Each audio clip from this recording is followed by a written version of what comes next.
being a little bit more thoughtful of thinking about what are those different levels of offering that I can give.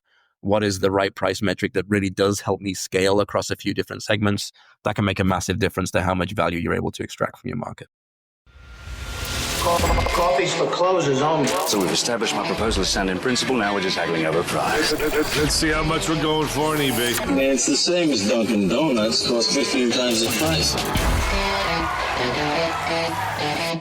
Welcome to Impact Pricing, the podcast where we discuss pricing, value, and the nuanced relationship between them.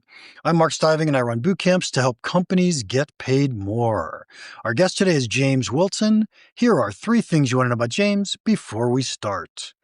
He is the founder and managing partner of Monevate. He did his 3-year stint at McKinsey, so he's an official consultant now. And he just published a new book.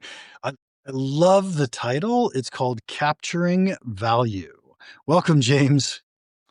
Good to be here, Mark. Thanks for having me. Hey, how'd you get into pricing?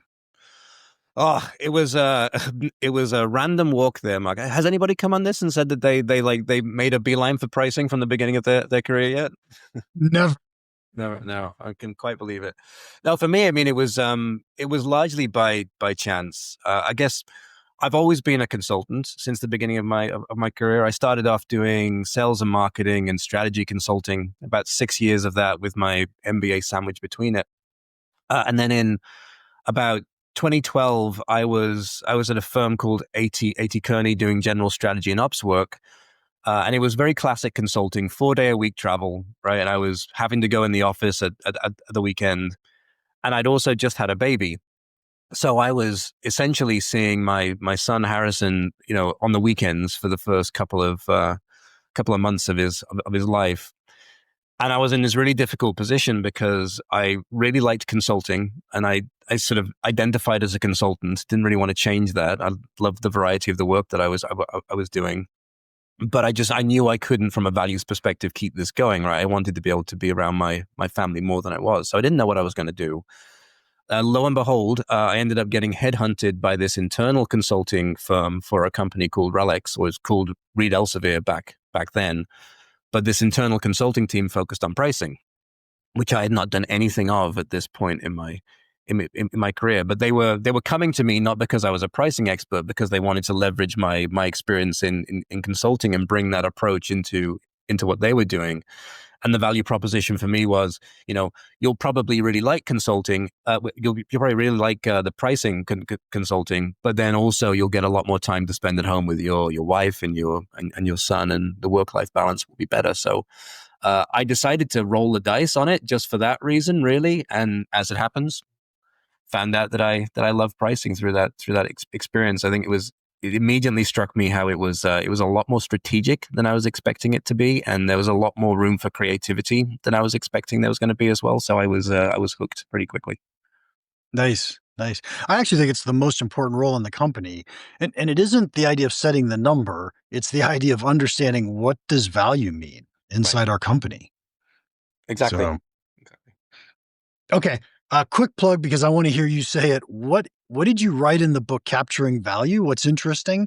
And then I'm going to ask you a really hard question. Okay. Well, wow. I'll brace myself. Okay. Yeah, exactly. So, yeah, I mean, Capturing Value, the reason I called the book Capturing Value as a pricing book is because, I fundamentally believe that really what pricing does, or what it should be doing for your company, is capture a fair portion of the value that you create for your customers, right? So, you build a great product, build a great offering, you create a whole bunch of value from that, and then your pricing strategy captures it. And I think because A, it can be quite difficult, and because B, there's just a lot of that people don't necessarily build in that strategic lens of pricing. They don't think about, let's build a pricing strategy that helps us capture their value. It's just so easy to leak a lot of that value along the way. You end up with a pricing approach that doesn't really serve you. So really what the book was written to do was to say for people who are in SaaS businesses or SaaS businesses, really, what is the approach that you need to take to go through every step and think about how you build a pricing strategy that aligns to value and helps you be better able to capture the value that you create. Nice. Absolutely love that. Now, here's the really hard question. Okay. I spent years debating with different pricing people, what is value? I want to hear your definition of value. That is a very hard question. I want to think back to Dr. Spaceman on 30 Rock. It's like value is whatever you want it to be. Yeah. Now, I mean, I think to a certain extent, value really is getting some kind of utility from something in its basic way, right? I think sometimes people over-rotate in that conversation and say that value has to be tangible and you have to be able to measure it and, quantify it and all the rest of it. And I don't necessarily think that is true. I think value can be very intangible, but it's really something that does create that utility for you. That is value. If there is, people will usually be willing to pay something for access to that value. They won't usually be willing to pay the entire sort of monetary equivalent of that value if you can quantify it, but they'll pay something for that. Okay, that was reasonable. That was okay. All right, yeah, okay. It's such a hard word. Can I give you my two definitions? And you're Please. welcome to disagree with them if you want. Right. So the one that I use for the basics is results of solving problems. And so that's pretty consistent with everything you just said. And then the second line I usually use is in B2B, value is measured in incremental profit. And so now we get to the quantifiable part, right? How much more money am I going to make my customer when they buy my product? Now, what you pointed out clearly is that buyers aren't willing to pay me all the money I'm going to make them, right? And so willingness to not the same thing as value necessarily. That's true. So I agree with your first part of that completely, Mark. I actually disagree with your second part to that. Not to say that it isn't ever about profit, but in a lot of cases, a lot of the companies that I serve actually and they are B2B companies, value ultimately isn't about profit, right? Really what they are looking into and trying to achieve really is more about, it's often more about revenue growth or volume growth at certain parts of it. So what they'll think about at value at that stage is different from what you might be thinking about value later on. And I'd probably agree that, for me, ultimately, what businesses should be trying to get to is profit, right? I don't think that that's necessarily what these earlier stages are thinking about, because when they are valued by investors or, companies coming to buy them, they may not really be looking at profitability at all, right? They might be sort of looking for a path to profitability at some point in the future. But even when you start to consider things like the rule of 40 and saying, look, the revenue growth plus the profitability has to be greater than 40. In a lot of recent years or months within recent years, revenue growth on its own has been a better predictor of enterprise value than the profitability has, which I know is kind of counterintuitive, but it does tend to be the way that the markets work for these companies that are on their way up, because they think that is going to be a better predictor of what success is ultimately going to look like for them. Yes. And so I'm going to say what you just said in slightly different words. And that is, instead of measuring it in incremental profit, we're actually measuring it an expected increase in corporate valuation. Yes. So, and that's especially true for companies who don't care about profit at the moment, right? Exactly. Amazon, how many years didn't make a profit and didn't care? No, precisely. And that's actually one of the things that, I do talk about within the book is that, a pricing strategy, when you're building a pricing strategy, the first thing that you should be doing, and it's amazing that, how many people don't do this because it sounds so trivial, right? But the first thing you should be doing is thinking about, what are you trying to achieve? What do you want this pricing strategy to be able to do for you? Do you want it to be maximizing the profitability on every single deal, which, once you get up to enterprise level, especially if you're serving really big companies, that probably is what you're trying to be doing? Or is it that you're trying to maximize revenue in the near or the long term? Or is it that you're trying to maximize volume? Or is it some kind of a combination of those different things with constraints around each one? And when you're building a pricing strategy to say, say you had two companies, right? And they were both exactly the same. Everything was identical about them in terms of their customers they were serving, the product that they had, et cetera, et cetera. Everything's the same, except for company A is trying to maximize profit and company B is really trying to maximize volume, like the pricing strategies you would build for those two companies, right, would be completely different. And it's true that it's not usually the case that you would be so polarized and it would be just about this or just about that. But there are going to be priorities within that. You're going to be sort of thinking, this is the most important thing, this is the second. If you have that list of all the different prioritized items, then you can start making trade-offs when you're building your pricing strategy and say, I'm going to like slightly sacrifice the achievement of this objective in service of trying to get to this one, or trying to build something that balances across all of them. Yeah, I think that's absolutely right. And most of the time, I would expect a CEO, CFO, corporate team to say, here's what it takes for us to increase our valuation. Mm-hmm. And it could be, hey, we need more customers. We need more logos. We need, higher NRR, whatever the heck it is that they've said, this is what we need to increase valuation. Go focus on that. And that's how that's the goal of our pricing strategy, is to help achieve the corporate strategy, right? Whatever that happens to be. Definitely should be. Yeah. And you do end up, I've been in situations when I've worked with clients before where, because usually when I work with clients, the stage of the clients I typically work with, you're usually working directly with the executive team. But then there's also a board involved, which will have the investors and so forth, right? And most of the time, those two entities are going to be aligned in terms of what they're trying to achieve, right? But not always. Like, I've actually been in a couple of situations where what the executive team wants to focus on is different from what the board and the investors want to focus on. And that becomes incredibly difficult to navigate, right? Because as we just talked about, you can't, you need to know what you should be trying to achieve in order to build a pricing strategy that's going to be able to do that. So first step is getting that alignment. Yep, absolutely. I'm going to share a Bezos quote with you, which I'm going to butcher slightly, but you'll get the gist of it. It's something to the effect of, there are two types of companies: those that try to raise prices and those that try to lower prices. And we're the latter. And when I lead presentations with that quote, I always say, and I help companies with the former. Right? Yes, exactly. Yeah, that makes sense. So pretty interesting. Do you do any work in and how do you see the difference between B2B and B2C when it comes to SaaS pricing or pricing in general? Yeah, I do. I've actually, if you look back at my portfolio work over the last 15 years or so, I'd say it's probably about 70-80% B2B and the rest B2C. So I've definitely done more B2B, and I learned how to do pricing, like working for B2B businesses. So I'm probably slightly more that way.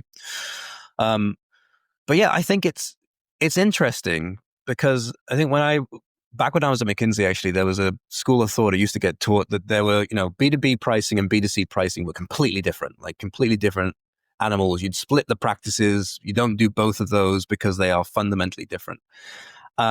And I disagree with that. I don't think they're fundamentally different. I actually think they obey. It's all the same principles. You need to obey all the same principles to build a good B2B pricing strategy as you do if you're building a good B2C pricing strategy. It's just that the situations that you're going to be directing those principles towards are going to be different, and therefore you end up doing slightly different things and focusing on slightly different areas.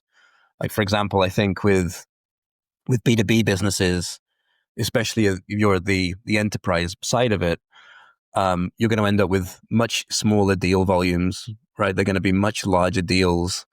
And therefore, to do B2B pricing well, it really, most of the time, you're going to be focusing on trying to get the best price that you possibly can with those smaller set of deals, right? And using all the tools at your disposal to understand what their willingness to pay is, drive up their willingness to pay if indeed you can do that, and then be able to set price at exactly that level, which is probably going to involve some kind of a longer sales cycle to be able to do all of that.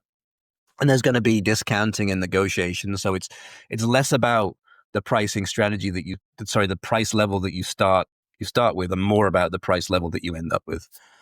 Whereas B2C pricing, by contrast, is you're usually going after huge volumes of customers, and therefore it isn't so much about maximizing the value of every single one of them. It's about getting to a generally good price point with a large number of customers at this point, and being able to make it so that they're able to make that decision quickly, land at something that's relatively good.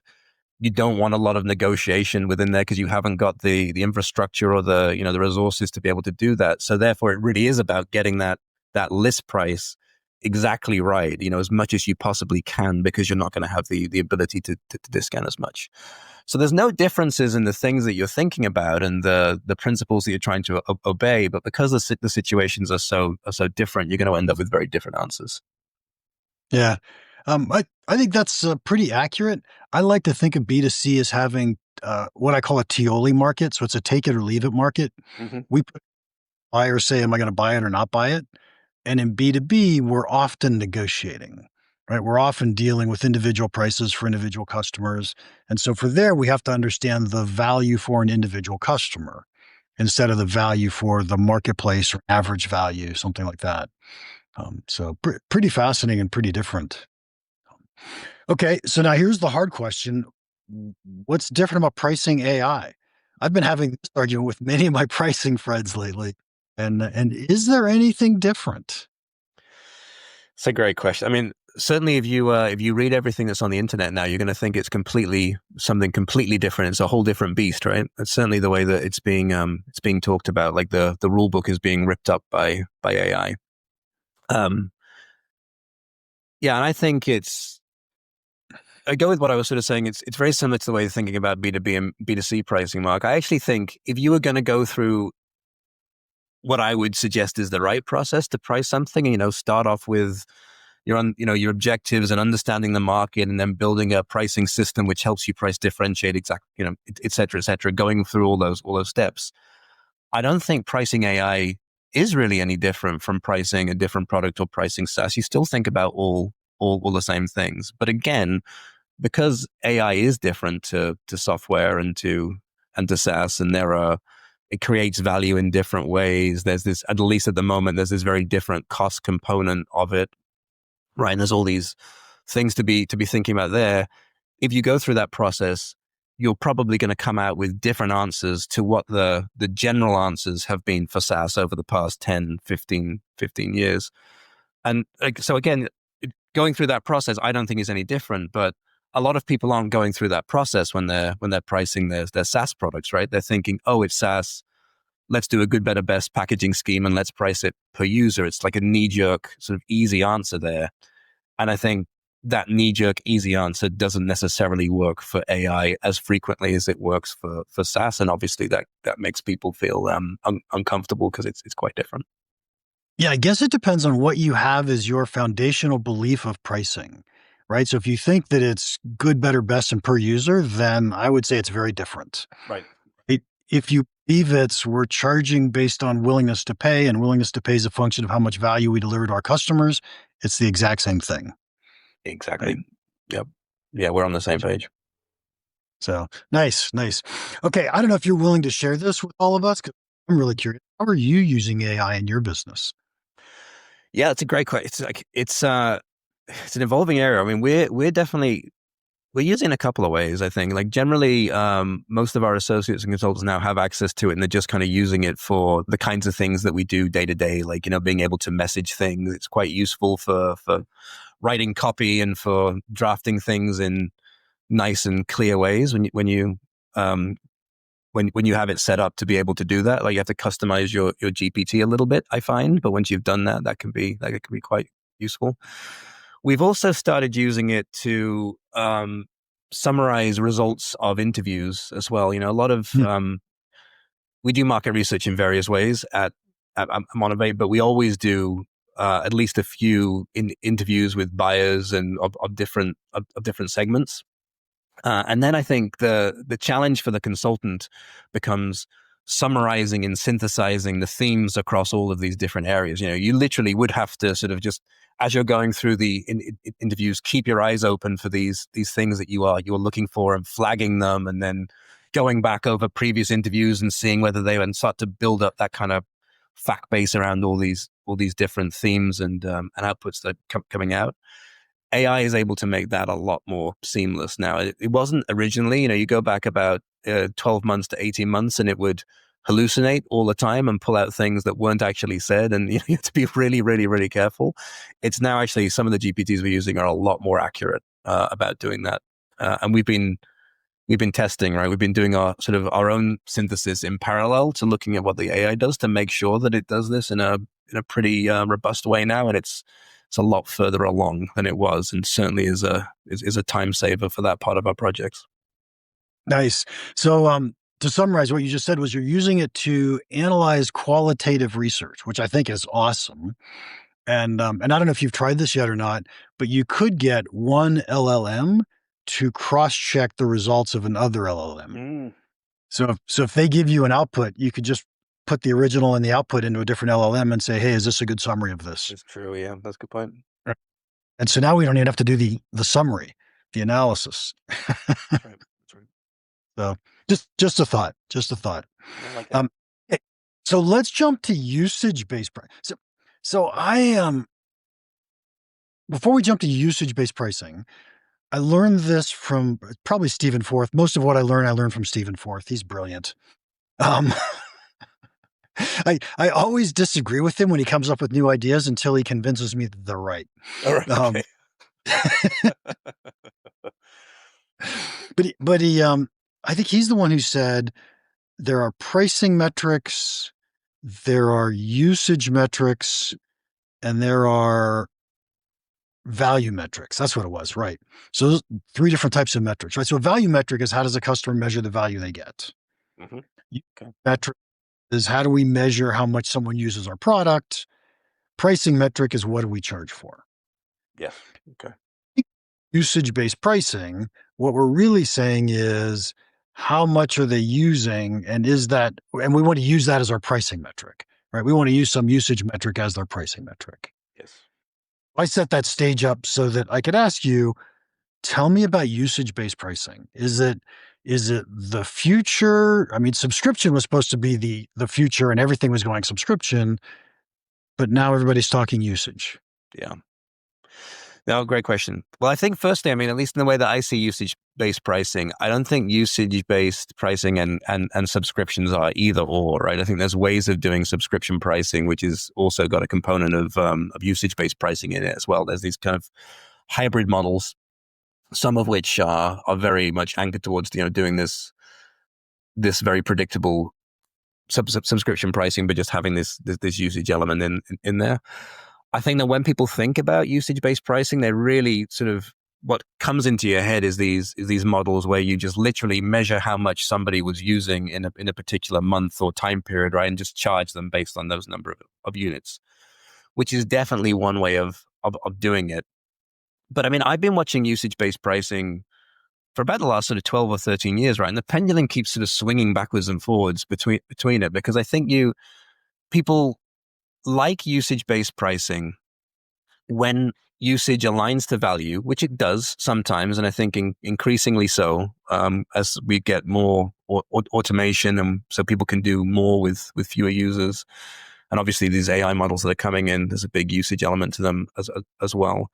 But they don't tend to like the lack of predictability, right? People like predictable pricing. I think the buyers like it because they want to know what they're going to end up paying. Actually, the vendors like it as well because you'd rather know what your revenues are going to look like exactly. Whereas if you're just literally charging based on how much somebody uses it, somebody's usage drops off, you end up with decreased revenue.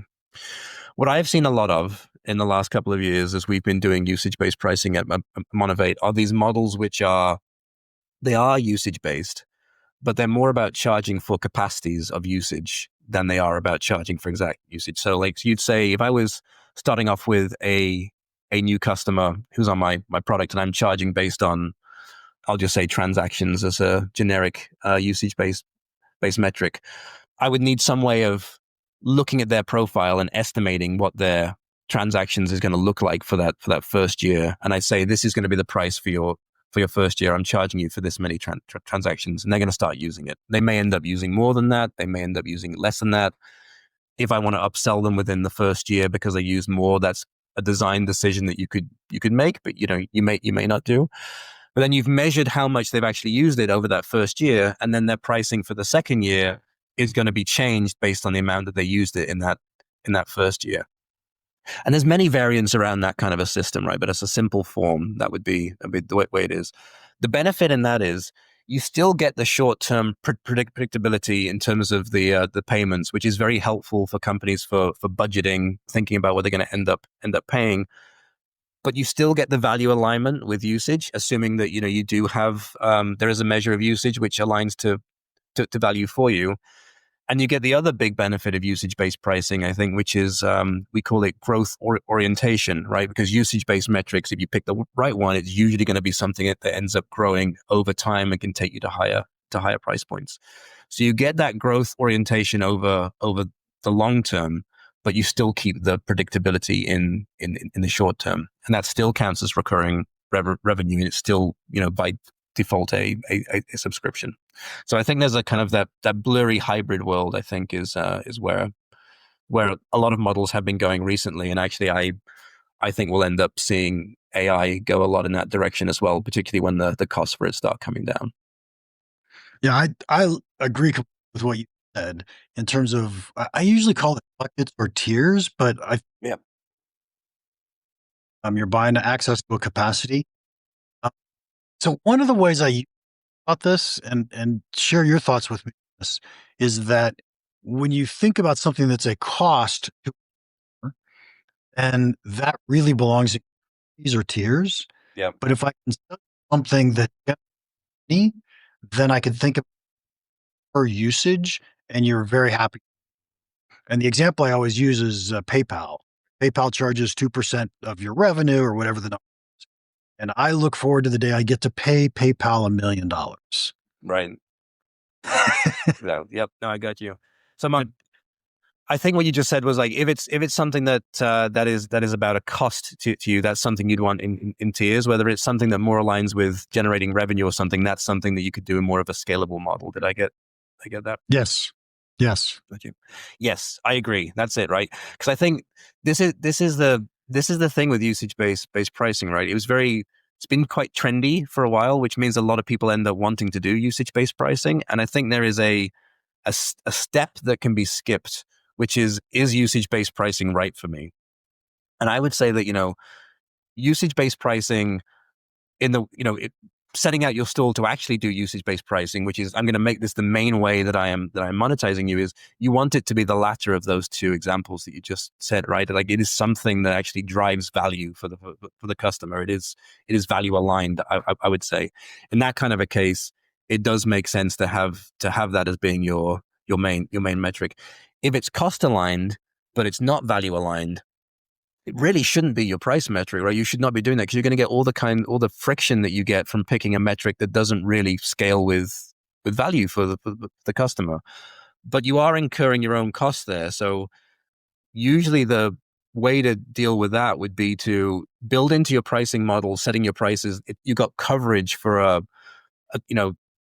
call it 95% of the time you are covered in terms of costs, and you are sufficiently profitable. And for those other edge cases where people use it more than you would expect them to, and it drives up extra costs, just pass through those extra costs in some way, right? So you're still covering yourself when you need to, but you're not sort of aligning your pricing model with a metric that doesn't align with the value that the customer gets. Yep. Yeah. So it's not always easy to do that, is the thing that strikes me. And so most pricing metrics that we use, they tend to be looked at as cost from, right? So pick texting. So texting drives value, but our customers would look at it as a cost. Right. And so how are we going to charge for it? Is it per user? Is it per message? Is it per, and so typically what we'll do is we'll put together buckets and say, here's the price. Right. So yeah, exactly. And that's what you're getting with AI models these days, right? You're getting these token type models, which are fundamentally around the amount of work that the system is doing. And that's a cost-based metric rather than a value-based metric. Yeah, it's absolutely. In fact, it's a cost plus pricing metric. Mm-hmm. Exactly. Yeah, 100%. So excellent. We are running out of time. James, let me ask you the final.